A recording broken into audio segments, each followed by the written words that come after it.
Well, that was fast. So the new linebackers Myles Jack and Zach Cunningham are already getting first-team reps. But don't forget about Jalen Carter, with the bread man going all wrecking ball on the O-line, including Lane Johnson. Plus, Tyler Steen was throwing punches, and a couple UDFA locks to make the roster. So let's talk about it. But first, let's run it.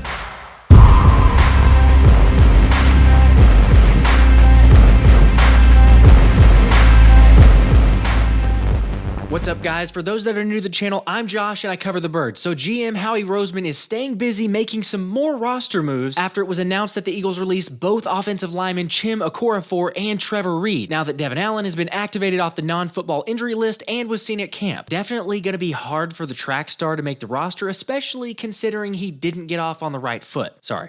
Anyway, it also doesn't help Allen's chances with Philly bringing in another pass catcher in Southeast Missouri State's Johnny King. In case you're not familiar, King was in training camp with the Indianapolis Colts until being waived last Wednesday. The Colts signed the 6'5", 209-pound wide receiver as a rookie free agent who played in 36 career games, registering 142 receptions for 1,836 yards and 14 touchdowns. Sure, he's got great size, but I'm doubtful he'll make an impact, especially given the guys we already have. Plus, I don't just love him being cut by the Colts, although maybe Steichen gave Sirianni a heads up to take a look at this guy. However, Brian Johnson is hyped about the offense given the fact that the competition is always at the forefront of what the Birds do. Put your receiver. Come on, let's go. In case you weren't sure who that was, Big Play Slay overheard the comment from Johnson and said he'd be the greatest DB/receiver ever, guaranteeing over 1,000 yards if the OC put him out there. And I guess Johnson's up for it? Put your receiver. Come on, let's go. Alright, not really. And obviously we'd never see this, although it wouldn't be the first time Slay's attempted to get reps in a more permanent role at receiver. One of the more permanent roles up for grabs, though, is starting linebacker, with Myles Jack and Zach Cunningham already getting more notable action on the defense. By the way, notice the jersey change as Jack is still 47, but Cunningham switched to 52. It's too soon. Sorry, Davion. One other surprising piece of news to see was that both Jack and Cunningham got first-team reps in their very first practice. I should also point out that no, Jack and Nicholas Morrow did not start at linebacker. I know, I saw a couple tweets yesterday suggesting Jack was over Ellis already, but after hearing from Elliott Shore-Parks and Brandon Lee Gowton as well as Fran Duffy, I think it's important to not fall for the misinformation, as it was actually Christian Ellis and Nicholas Morrow who started before Ellis came off the field and rotated with Jack. At the same time, I don't want to downplay the fact that Jack was getting first-team reps while Cunningham remained on the second team for the most part. I'm sure that'll change as time goes on, and maybe Cunningham isn't quite ready yet, since remember, he injured his elbow last season before going on the IR,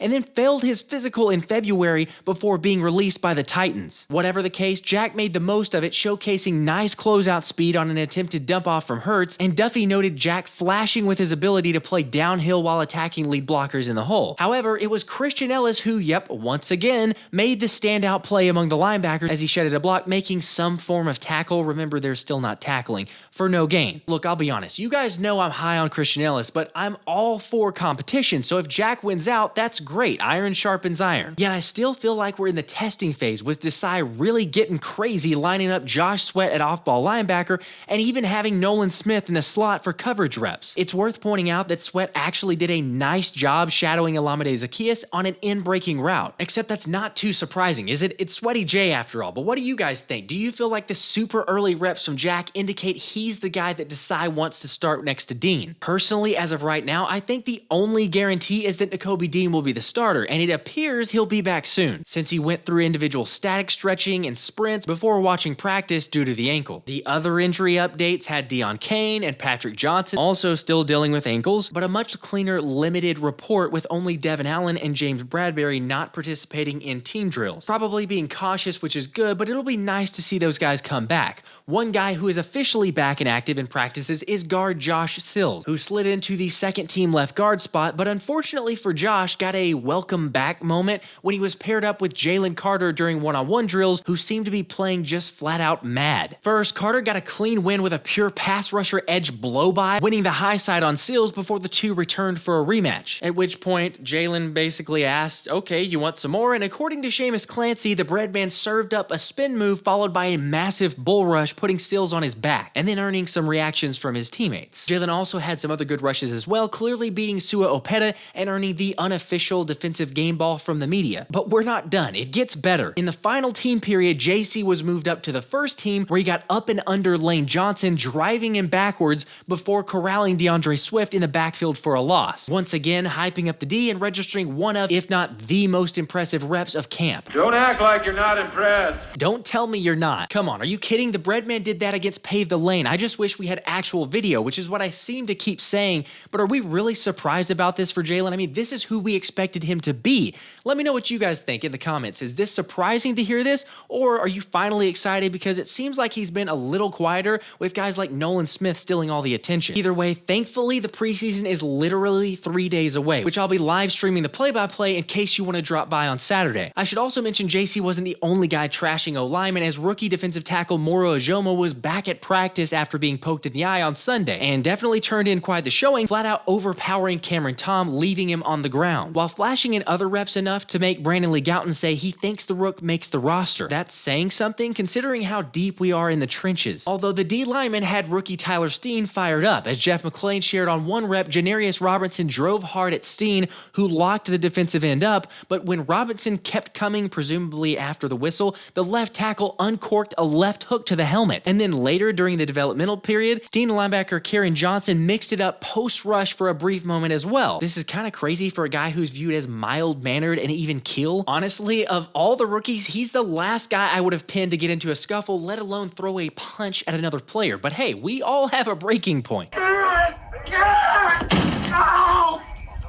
I mean, I kind of like it for a guy I've been calling Mean Steen, not condoning violence. Love the edge though, but are you surprised to hear this about the Stoutland project? Also should mention real quick that it seems like Steen is beginning to get more solidified as the backup left tackle over the right guard spot. Since the second team was Steen at left tackle, Sills at left guard, center Josh Andrews taking over for Toth, who can't seem to snap the ball to save his life, with Sua Opeta and Jack Driscoll at right guard and right tackle. I don't think this means Steen, that wasn't intentional, is stuck there or won't get reps at right guard. He's shown some versatility, yet as we've already been alluding to, Cam Jurgens is a lock at right guard. You could make the case for a couple other locks, as Joseph Ngata impressed once again at camp, hauling in nearly everything that came his way, highlighting his 6'3", 217-pound physicality on one rep where he outmuscled Kayvon Wallace for a jump ball. Once again, leaving Brandon Lee Gouton to say Joseph Ngata continues to be the most impressive wide receiver among the non-roster locks. It feels like Ngata's already got it in the bag, and if he puts up a couple good performances in preseason, it'll definitely be a lock. One of those definitives, though, at this point is Reed Blankenship, who made the highlight of the day among the secondary in coverage on Quez Watkins, where despite it not being a good toss from Jalen, who underthrew the pass by a good bit, Blankenship covered a ton of ground to make a diving catch near the sideline and was ruled inbounds. The Ghost has been on point all summer, which isn't really a shock considering he did that in his rookie training camp as well, although it seems like that play left every media member officially giving Blankenship the nod to start. The real question that we'll keep asking is who will be the other safety next to the second-year starter, with the Eagles continuing to mix and match at safety, starting out with Terrell Edmunds before Kayvon Wallace came in,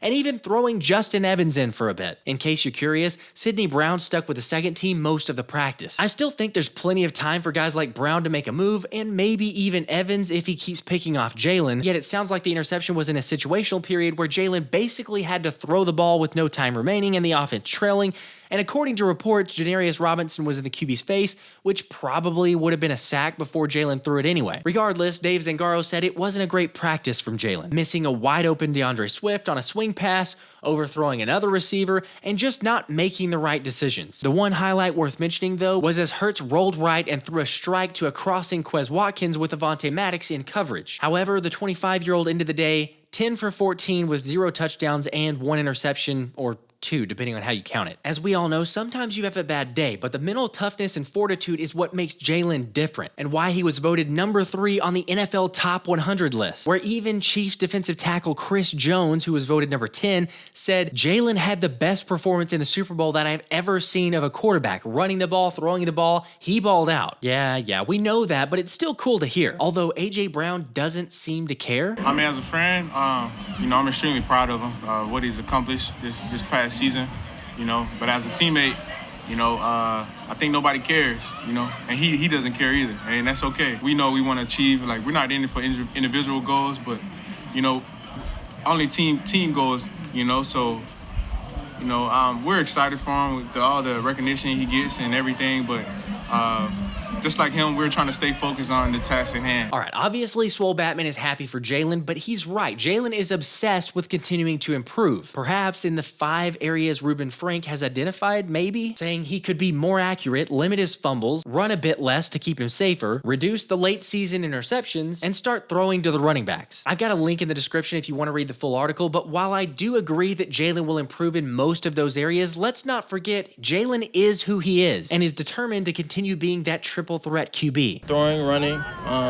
your mind. What do you guys think? Do you want to see Jalen run less to stay safer? And if so, how much less are we talking? Getting back to camp though, Mekhi Gardner has begun getting second team reps next to Keely Ringo and notably been much more active than Eli Ricks for those asking recently. However, the Crimson Tide player finally got a random shout out breaking up a pass during 7-on-7s. Unfortunately, with what we mentioned about Garner and then Keely Ringo even getting some first team reps while James Bradbury is out, it seems really unlikely that Ricks will make the cut. Rashaad Penny also had a couple nice runs on Tuesday, starting with a perimeter run in the first team period where he was able to get outside the tackle box, put his foot in the ground, and eat up a chunk of yardage downhill. And then towards the end of practice, Penny hit the corner and got the offensive teammates on the sideline excited with his burst on the edge. That's now the second time Penny's speed and burst has been mentioned, so sounds like the new weight program getting him down to his college weight of 225 is really paying off. Because we want to see him succeed. We want him to play it the best way he possibly can. We feel kind of his weight may be a part of that. So we're excited for him. He said that. He's feeling better. He tells me all the time, I feel better, coach. I'm not used to feel better. So hopefully it ends up being results on the field. Another closed practice today before the Birds finish with 2 more open practices and then the preseason opener. Reminder to swing on by tonight for the live show at 7 o'clock Eastern for your chance to win game tickets to any regular season game of your choice, and maybe I'll go with you if you want or not. This has been the Philly Special.